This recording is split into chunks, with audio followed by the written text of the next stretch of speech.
상황이 이렇게 심각한데 금융감독원에서 뭐 아무런 대책이 없는 건가요? 이제 아무것도 안 한다고 볼 수는 없겠지만 계속해서 보험 불안전 판매가 일어나는 것 관련해서 명확하고 또렷한 대안을 내놓지 못한다는 게 저는 이제 문제가 있다고 봅니다. 이게 지금 제가 두 가지의 보도자료를 갖고 왔는데 최근에 2021년 6월 9일입니다. 제목이 이렇습니다. 종신보험은 사회초년생의 목돈 마련에 적합하지 않습니다.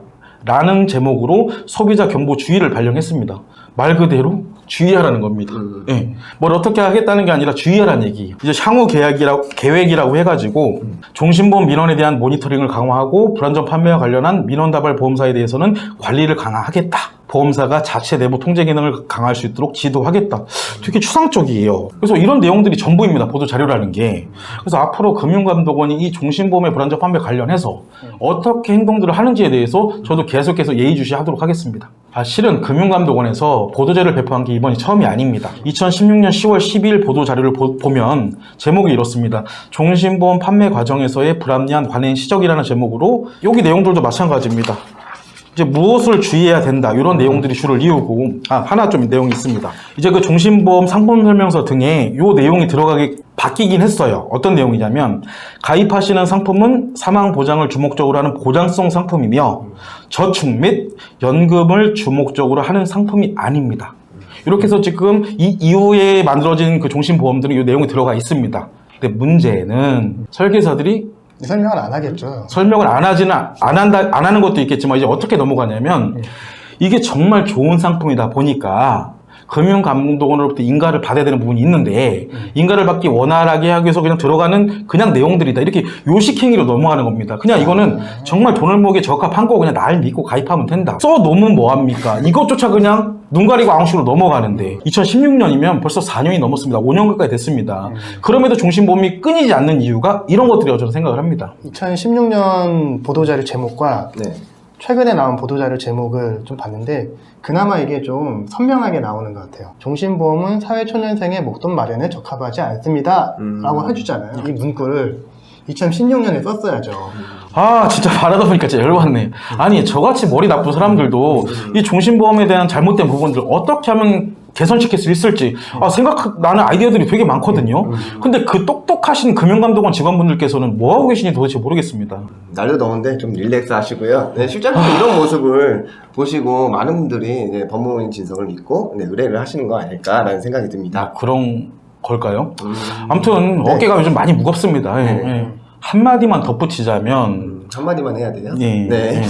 얼마 전 이제 보험회사와 이제 고객과의 그 분쟁이었는데 이제 그 합의가 됐다는 내용하고 이제 고객이 상소를 했다는 내용을 좀 접한 기억이 있습니다.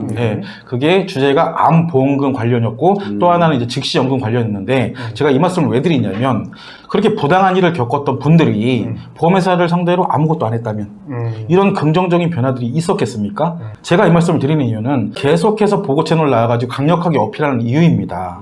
보험을 통해서 부당하거나 억울함을 느끼셨다면 표현하시기 바랍니다.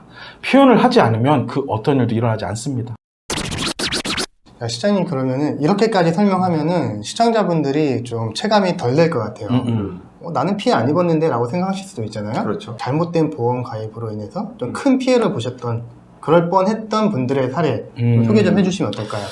정말 무수히 많은 사례가 있었지만 제가 개인적으로 생각하기에는 가장 쇼킹한 사례가 하나 있습니다. 그러니까 모녀가 가입을 하신 보험들인데 그 같은 보험사의 같은 설계사한테 7년 동안 총 73건의 보험을 가입을 하는데 이제 문제는 뭐냐면 1년 6개월 또는 2년을 주기로 보험이 계속해서 해지되고 재가입되고 해지되고 재가입되고 해지되고 재가입되고 이렇게 된 거예요.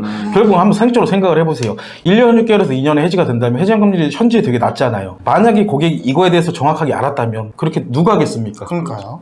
근데 설계사가 신규 가입을 시킨다는 얘기도 없이 본인이 임의적으로 서명하고 얘기도 안 하고 이렇게 가입시킨 사례들인데 저희가 이제 변호사님께서 이런 내용을 토대로 이제 서면을 작성하셨고 최초 이제 보험사에 민원을 제기했겠죠. 제 기억이 맞다면 4개월이 지나서야 얘네들이 잘하는 얘기 있지 않습니까? 일방적인 방어 논리를 토대로 불수용을 하더라고요. 이렇게는 못 넘어가지 않습니까? 그렇죠. 그래서 금융감독원에 민원을 제기했죠. 그랬더니 얘네들도 4개월이 넘었던 것 같아요, 제 기억에. 4개월이 넘어서 아니나 다를까 그냥 보험회사의 회신문 내용을 그대로 인용하는 등의 실체적인 조사 없이 민원을 기각하더라고요.